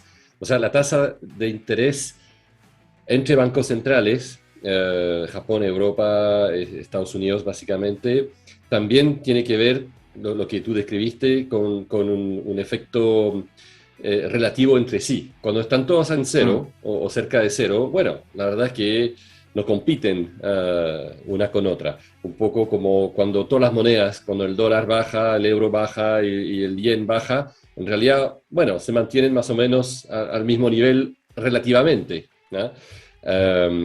Pero en ese caso, si se espera un alza de la tasa de interés de la Fed, en realidad está empezando a despegarse relativamente y entonces ahí hace que todo el mundo, todos los otros bancos centrales tienen de alguna forma que retener los dólares para que no se vayan a Estados Unidos, que sigue siendo el país Así y la moneda de referencia. Entonces, ese es un gran problema porque pueden comenzar a colocar controles de capitales. Claro. Por ejemplo, como Turquía. Claro, sí. Turquía colocó controles de capitales asesinos, en el fondo para todos los efectos prácticos le confiscó el 25% de los dólares a los importadores. A los exportadores, perdón. Claro, entonces si la Fed sube algo, ese algo es lo que le va a restar al Banco Central chileno, que va a tener que por lo menos poner algo más para reducir el atractivo de Estados Unidos, para comprar, digamos, bonos allá, etc. Entonces, y eso puede también, porque claro, si la Fed sube 50 puntos, bueno, aquí más o menos no sirve con 50 puntos, hay que subir 75 puntos o algo así, digamos, un poco más, por la que no somos a igualdad. Entonces, la Fed podría también tener un efecto inflacionario, o sea, no inflacionario, pero, perdón, sobre un efecto de subir aún más la tasa la tasa de aquí, de Chile, y eso puede ser, digamos, que sea un efecto más bien deflacionario, un efecto que al ser más caro el dinero, la economía va a tender a enfriarse más todavía. ¿Mm? Es que van por Entonces, carriles paralelos. sí, El combate sí. del Banco Central, subir las tasas del central, eh, es para desincentivar el tomar créditos, Ujú, eh, para desincentivar el tomar créditos privados o, ahí habría que estar en la mente de Marcel y de los consejeros, o hacer que los instrumentos de inversión relacionados a renta fija aumenten su rentabilidad, por lo tanto la gente tenga menos incentivos de colocarla en consumo y ujú, meterla en instrumentos de inversión, depósitos a plazo, etcétera, que han subido harto, de hecho están cerca del 4%, ¿no? claro. Han subido ¿No? harto. Sí. Por lo tanto, ese incentivo, ahí yo no sé, ahí ya habría que, insisto, estar en la cabeza de los banqueros centrales, Sí. pero o desincentivar la toma de crédito, que no creo que haya mucho eso, o incentivar el que la gente coloque el capital, que tiene el exceso de capital, en instrumentos de inversión, y que no lo mueva. Porque Claro. finalmente lo que genera la inflación es el movimiento del circulante. Entonces, cuando Ujú, la gente lo estanca, llamémoslo de esa manera, en un depósito a plazo, lo que dice que ujú. no se mueve, no consume. Exacto. Ese yo creo que es el incentivo del Banco Central. El tema de las tasas de interés de los bonos, sobre todo los privados, los corporativos, Ujú. eso es mercado, en el fondo. Sí, Si sí. No, pero finalmente no. me expresé mal. O sea, lo que quiero decir es que el Banco Central chileno va a tener que subir aún más su tasa de interés de Sí. referencia Mm, si la Fed en Estados Unidos sube más su tasa. mm. Sí, claro. ¿Cierto? Porque de alguna forma va a ser un poco una referencia, la referencia está subiendo, entonces ellos también tienen que subir, seguir O un sea, poco para relativamente no ser menos atractivo. ¿Ah? pero la equivalencia sería, ok, prefiero depósito a plazo en dólar en Estados Unidos que depósito en peso en Chile, Claro, más o digamos de esa menos, manera. sí, a No, grandes no, rasgos, sí, sí. no tiene, Pero no tiene tan... ¿Mm? sí, no, y lo otro, digamos que es muy relevante, que tú lo habías mencionado también, es si por alguna mala gestión, perdemos el rating, digamos, de país de inversión, digamos, el rating de Eso, inversión, porque eso no ahí espera. efectivamente un Eso no 50%, espera. 50 puntos más en la Fed significa que aquí en Chile tenemos que aumentar por lo menos 100. O sea, Mm. digamos, hace que nuestro efecto, para que tenga un efecto nacional de mantenerse atractivo con respecto a Estados Unidos, nos va a costar cada vez más caro. ¿Ah? Y eso también, por eso que ahí hay varias cosas que tienen un efecto multiplicador. Por eso que creo que si la Fed empieza a subir su tasa de referencia, a nosotros nos puede también afectar más o menos fuertemente según sea nuestra política y nuestra gestión, digamos, interna de la economía, de todo. ¿Ah? Porque nos va a costar cada vez más caro. Ese es el problema. Imagínate el escenario en el que tenemos esa situación, pero adicionalmente empieza a caer la actividad económica. Por lo tanto, tenemos una Ujú, tasa, digamos, llegamos a la mitad de año al 6%, 7%. El Banco Central deja la tasa de referencia 7%. Y se ve en la situación en la que existe una actividad económica cada vez más baja. Por lo tanto, tiene la herramienta, supuestamente, de bajar las tasas para incentivar el crédito y la ujú, economía, ujú. pero no lo puede hacer porque la Fed No está lo puede subiendo hacer. tasas. Exactamente, exactamente. ¿Y cómo está Estamos la en una situación bien cosa? complicada. Exactamente, por eso Es bien peludo. exactamente, por eso que todo lo que ha pasado, los 60.000 millones de dólares que se han ido y todo, es muy, muy malo porque es lo que he dicho en live anteriores, digamos, el problema son los procesos, los círculos viciosos. Los Mm. círculos viciosos son mortales, de hecho, porque van amplificando cada vez más una cosa que puede parecer menor o que podíamos perfectamente manejar en tiempo normal o en tiempo de buena gestión, pero se va amplificando cada vez más y si toma además malas decisiones encima de eso, la verdad es que ahí es exponencial, digamos, ahí pum, la cosa explota rápidamente y no hay cómo salir. Esa para mí es un poco el temor del efecto amplificador que podía tener un alza de interés de la Fed en la Mm. situación de Chile hoy por hoy, digamos. Así que Yo no sé Así si que quieren bueno, ver mercado o lo dejamos hasta aquí, si de tienes la sección algo, de sub. sí, no sé, Bueno, la podemos verdad es revisar el que dólar, ¿eh? No sé cómo. Votación del el público, dólar ha quieren ver bajado un mercado. poco, ¿ah? Sí, sería bueno ver un Sí, poco cómo se ubica, sí. vamos a ver, Sí, yo creo que siempre a es ver si. bueno si lo Están tenemos como chequeando lo que sección. comentamos con los mercados reales. Sí, Sí, claro, bueno, eso. exactamente, exactamente. Mm. A ver, espérame. Déjame ver si puedo. Siempre me pela cable. Chrome es un pelacable. Mm. Vamos a. Vamos a, jefa, vamos a los mercados para compartir pantalla.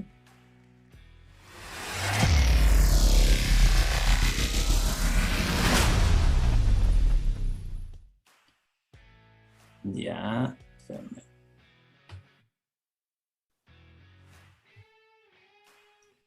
Y semanal lo vemos. Sí. Ujú. A ver, compartir pantalla.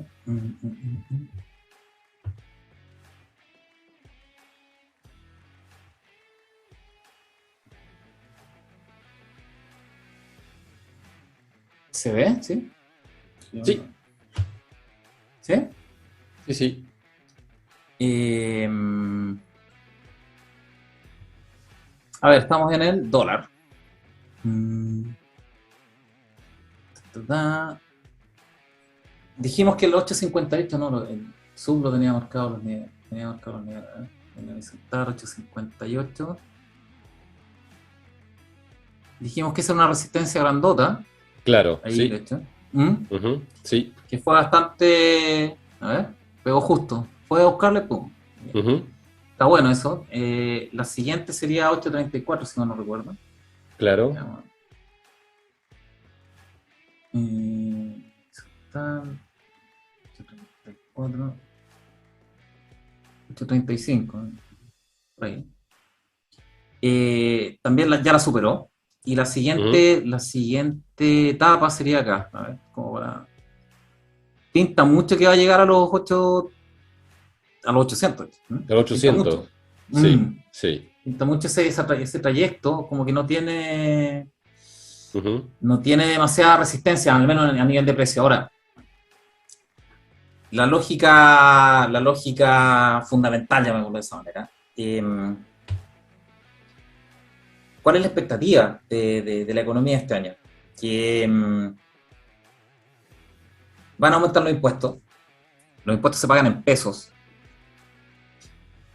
y va a aumentar la emisión de deuda, que la van a hacer en dólares, lo más probable, no en pesos, porque si no dejan la crema en las tasas de interés. Por lo tanto, ujú. la lógica es que se necesiten más pesos y entren más dólares. Por lo tanto, en términos lógicos, yo al menos esperaría que al menos por esta etapa, por este inicio de gobierno de Boric, el dólar comience a bajar ante esa expectativa, para mí. ¿Ok? Ahora ese es un fundamental, es una expectativa, ¿no? Si quieren meterse con el rey, tienen que tener puntos de entrada y salida bastante específicos, no por tincar, Ujú. como consejo, pero a nivel fundamental yo esperaría eso. Y como viene un periodo, yo lo espero así, un periodo de alta emisión de deuda en dólares, reventar el cupo de la tarjeta internacional, y aparte una eh, creciente alza de impuestos, que eso te va generando menor actividad económica o la menor disposición a participar en la economía. Yo esperaría que el dólar bajara. Lamentablemente significa que la actividad económica está bajando, no significa que estén entrando capitales privados, van a estar entrando capitales, pero vía deuda, ¿no? Que te van a Claro, estar endeudando sí. para ingresar ese capital, ¿no? Mm. Así es que por el momento yo esperaría que esto se estabilizara, Ahora, al yo menos. veo que, bueno, el dólar se debilitó, ¿ah? También, porque con respecto al euro subió a 1,1369. Va a decir que yo creo que también hay un tema del debilitamiento del euro, perdón, del dólar a nivel internacional. De hecho, yo veo, como veo siempre el euro es una buena forma de sacar la variable internacional en el precio del dólar. O sea, porque claro, ahí el euro varía con respecto al dólar. Entonces, si el dólar se debilita, el euro se mantiene más o menos estable. No sé si eventualmente, si tienes el euro CLP, se puede ver como que la curva del euro suele ser un poco más, em, No, como, ¿no? un poco más suave en general. Está pensando, Está pensando. está pensando. Ahí. Ahí. Subió Igual se también. arrancó, mira, yo no Igual, lo había visto, sí, se arrancó desde los máximos. claro, claro. Mira, Sí, sí. increíble. Entonces, de alguna forma, eso para mí sería más representativo del riesgo país Chile con respecto a una moneda internacional, Ujú. porque, porque saca un poco lo que es lo que es el dólar, digamos, o el dólar internacional, la Y en fortaleza o esta, a no del ver, dólar internacional. déjame ver en este cómo andamos de. ¿Cuáles son los niveles de semanal? Sí.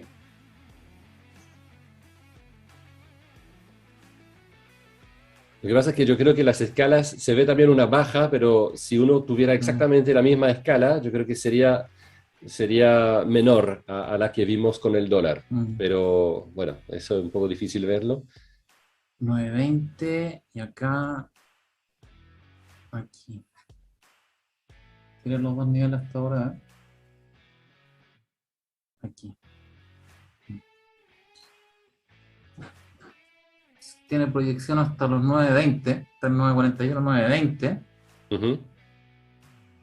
que es más o menos la misma trayectoria que tiene el dólar, en términos Claro, de libertad de acción con la acción de precio. claro. Ahora, efectivamente, el euro es mucho menos transado acá, supongo yo, que Ujú. el dólar. En el fondo, el euro Sí, no se ve tanto como refugio. No hay cuenta en euros, de hecho, me parece. sí, sí, sí. Como En Chile, tanta libertad. ¿Mm? sí, hay cuentas en euro. Aquí Pero varios son bancos tienen. corporativas. No, no, no, no, no. Personal. ¿Privadas? Sí, Ah, no sí. sabía. Sí, sí, ¿Sí? sí. ¿Y qué, Sí, cuáles sí, son los sí. requisitos? En realidad, no sé, yo hace muchos años que tengo, digamos, y la verdad es Mira, que sí, no, abrir cuenta nomás, no hay un requisito particular. Si tú tienes cuenta en dólares, tú puedes tener una cuenta en euro, al menos Santander, Vice, digamos que son las que pero ¿será conozco. nominal? ¿Será Sí, nominal o realmente tienes la cuenta en euros? no, tiene la cuenta en euro y los cheques emitidos sobre Londres, creo. Cuando tú sacas un cheque, digamos, sí, sí. Eso es nuevo. No, no, no No, sabía hace que podéis tener muchos años, a muchos nivel de años. personal en el fondo euro. A nivel de Sí, sí, empresa, sí, sí. sí. Entonces, bueno, Interesante. Mira, sí. interesante para la gente que tal vez pueda diversificar no en dólares, sino en euros. Lo que Y pasa, como tú dices, puede ser más. a lo que voy es que el euro, mientras, por ejemplo, estaba bajando el dólar, ¿Mm? el euro pasó más o menos de 1,1250 a 1,1360, por decirlo así, ¿cierto? Entonces, se ve que el euro se apreció con respecto al dólar, significa que el dólar devaluó un poco a nivel internacional, Y ¿cierto? aparte, Entonces, algo muy curioso es que venció los máximos del año ujú. pasado, el Sí, euro. claro, sí, sí, sí, Eso es muy claramente, relevante. sí, sí. De Lo alguna, o venció. sea, yo llegué a cambiar euro a 9,85, que es lo más alto que me ha tocado. Creo que incluso en algún momento uno No, por buscando 2020. alguna casa de cambio podían tener hasta 9,90, casi tocó 1.000, digamos. Eh, Mm. así que, no, yo creo que interesante porque la tendencia es un poco distinta a la del dólar y creo que la tendencia al euro para mí representa un poco más la situación como nacional, o sea, el impacto nacional de la situación nacional sobre, digamos, una divisa extranjera. ¿Ah? Y yo diría sobre el dólar también, porque, pero sin la variante internacional. ¿Mm? Mm. Así que bueno. Es importante el estudio de los activos que tú tengas en el país en distintas monedas, porque si crecen todas, Ujú, si en todas se ve un alza en ese activo, eso claro, es un mercado alcista, de hecho. sí. Ujú, Si por ejemplo, el activo está creciendo, como lo hemos comentado en Venezuela, en Argentina, que la bolsa en términos nominales sube mucho, pero el peso se deprecia, lo único que está claro. haciendo la bolsa y el activo es compensar la pérdida de valor de la moneda. Exacto, sí. Entonces un mercado alcista es cuando suben todas las monedas, para todo el efecto práctico. Exacto. Sí. No sé si hay otros los lectores que ver algo adicional. Veamos los blue chips de Suba, ¿eh? VT, ¿cómo está? Sí. Yo creo que fue una masacre ahí. ¿Se recuperó? A ver, veamos. Nah, tampoco tanto. No. O sea, se ve masacre, Dios, porque están como acostumbrados a que suba mucho, pero... Es una masacre. Pero... Sí. A ver, déjame verlo una mirada. ¿Está en semanal también? Sí, está en semanal. A ver...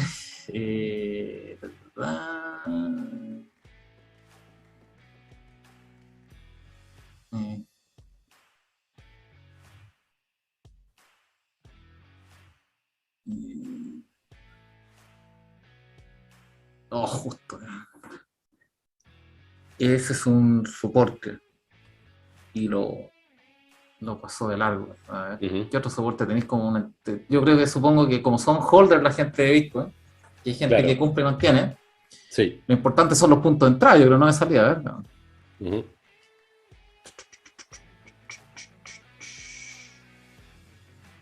Mira, estoy cerca de un punto de entrada. Eso es uno bueno, ¿eh?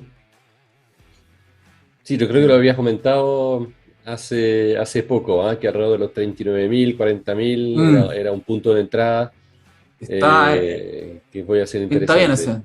Sí, pinta bien ese punto de entrada. Y ya más hacia abajo, a ver. Ya como si quieren estar muy, muy seguros, ahí. Ahí, 34. Que era antiguo también, me parece haberlo visto antes. Sí. Ese 34. Exacto. Esos serían como puntos de entrada, como soporte, o sea, a nivel de precios semanales. Y resistencia, ¿cuál es el potencial de esto?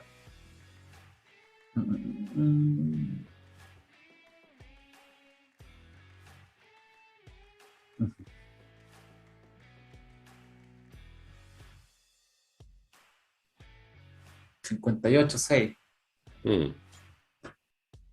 Sería como una potencial... Sí, tirada, pero igual repetiría más o menos la misma... La misma montaña rusa, digamos.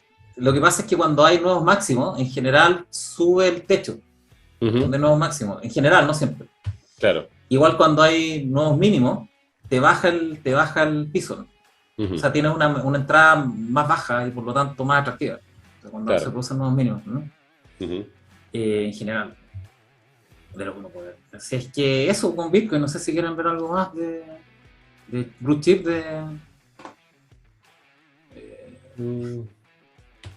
El IPSA está en rango, esa cuestión entre 4.100 y 4.500 va a estar ahí rankeando mucho rato, así que no sé si es atractivo eso. No sé si tú quieres ver algo más, ¿Alen? No, la verdad es que... ¿No? Los lectores no se pronuncian, así que... Ethereum, sí. Ese es el otro blue chip de Subo, ¿no? A veces. No a veces muestra, sí, a veces lo muestra también, pero ha sido menos últimamente. Yo creo que ha sido bastante... ¿Es como el Roadster? Este se comporta diferente, Sí. Quizás porque hay menos holder, hay lo que había explicado Sub justamente, que es más gente que usa instrumentos, etcétera, digamos más de trading quizás, y entonces puede que sea un poquito más resistente por eso.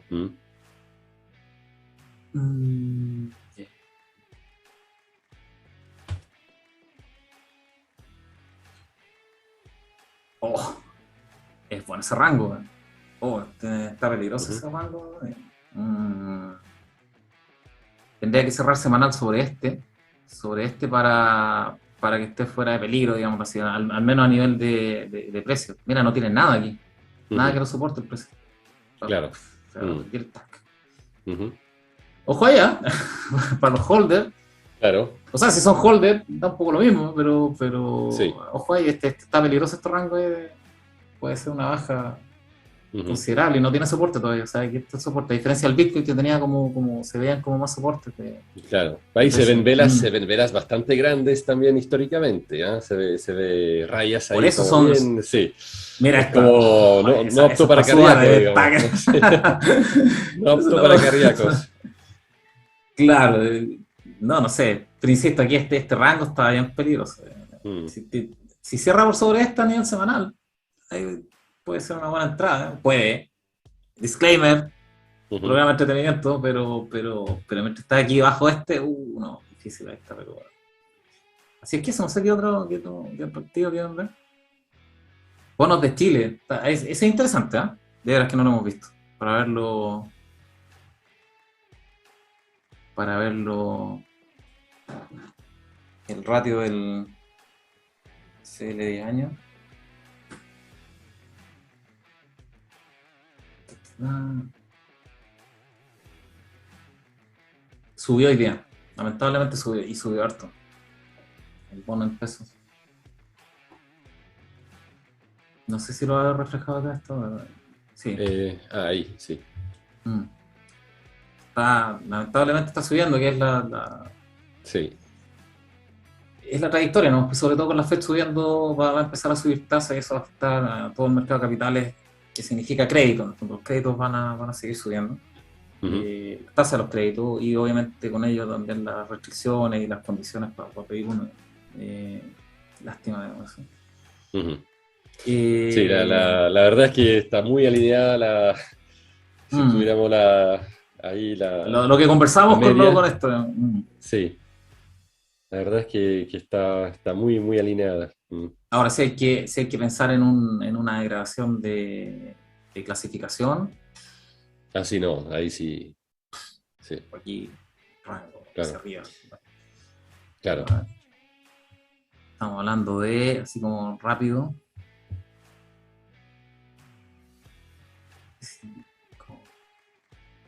no somos tan graves, ¿no?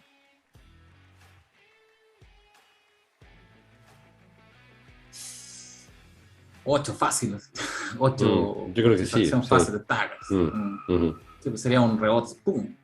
claro. Veamos, ojalá que no sea esa degradación, pero si se produce, ojo con los créditos, con los que tienen créditos de tasa variable, ojo ahí. No sé si a esta altura ya lo puedan cambiar por tasa fija, o si conviene, en el fondo, a esta altura, ya, a este Mm. nivel de tasa. Lo más probable es que no, sí. Lo más probable es que no y que tengan que bajar el plazo, en el fondo, o sea, que no lo puedan tomar a los mismos Ujú, 30 años, 25 años que lo han tomado.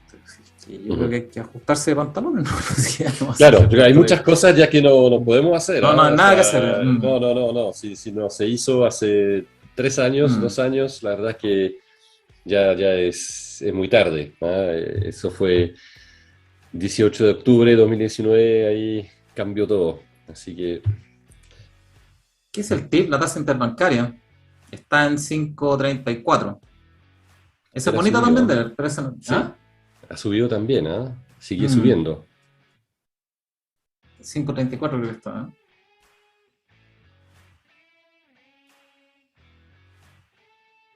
En 25 años muy lindo ese ver. Mm, ujú. Ya vamos a llegar a récord, a máximo. Ahora, ¿cuál es el Sí, problema de eso? O sea, puede estar indexada la inflación, pero aquí también tuvimos periodos de alta inflación y mira, claro, sí. o sea, no necesariamente está indexado a la inflación, ¿no? Y de hecho, muy probablemente no, está indexado a los riesgos que perciben las instituciones entre ellas, entre las instituciones bancarias o en sus carteras, digamos, ahí difícil saberlo, Ujú, pero esa curva está muy peligrosa, está muy ujú. rara. Mm. Y lo Sí. que proyecta eso es que el central va a llegar al menos hasta 125. Está en 4, va a llegar a 5,25. Proyecta. Ujú. Y tal vez se pase del tejo y lo haga a 5,5 en el fondo. O sea que aumente 150 puntos. Eso debería proyectar esta curva. Claro. Mm. Sí, hay un tema que eso lo podamos, bueno, para no dilatar más, pero un ¿Mm? tema interesante es que también los eventos de crédito que afectan las casas matrices de los bancos que están aquí en Chile. Ha pasado en algún momento cuando hubo la crisis del euro, ¿cierto? Con Grecia y todo, que por ejemplo el BBVA de Santander se dice que están como recogiendo capitales, digamos, aquí en Chile y mandándolo a Europa, justamente para hacer caja. Y eso también podría ser algo bastante complicado para nosotros, ¿ah? A nivel interbancario, digo yo. No sé bueno, son balances independientes, ¿eh? O sea, sí, si están mandando capitales porque lo pueden hacer por los ratios que tienen de encaje, etcétera, etcétera. sí, ¿No van a poner en riesgo no la van a poner en solvencia riesgo, bancaria chilena? No. pero por eso pienso en la tasa de interés interbancaria, porque tú puedes reducir un poco más como tomar un poco más de riesgos acá, digamos, en la liquidez, básicamente, no sé. Eso, bueno, ¿Cómo así? No entiendo eso. bueno, es que si tú mandas de tu capital acá o tú mandas dinero a tu casa matriz en España, ¿Mm? tú mantienes tu posición aquí un poco más débil a nivel de liquidez como banco. ¿Mm?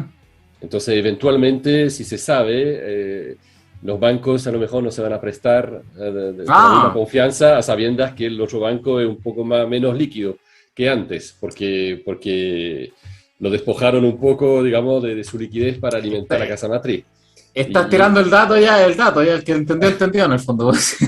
claro, o sea, Entendió en qué bancos tenéis que estar y en cuáles no, pues, ya está claro. Ya. no es, o sea, son los bancos que tienen casa matriz afuera y fuertes, digamos. Entonces, pero en fin, todo eso es solamente para decir que esa tasa interbancaria Claro, puede eh, mermar mucho la calidad de los activos o la reserva y claro, eso te puede generar más desconfianza.